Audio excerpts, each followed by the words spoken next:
आपकी नवाजिश है, मैं उसको भेज दूंगा, आप बिल्कुल फिक्र न करें।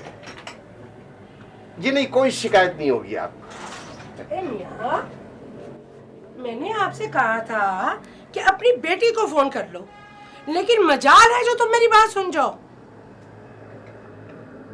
वैसे अच्छा ही हुआ उसके आने में ताखीर हो गई, वरना इन गाने बजाने वालों के होते हुए यहाँ कहाँ रहती।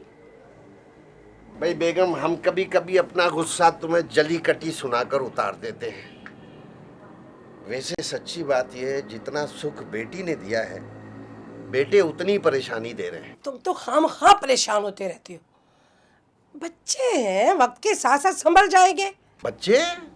शादी की उम्र है दोनों की, खास तौर पर वो कुकी, वो तो खैर शादी की उम्र से भी निकल रहा है।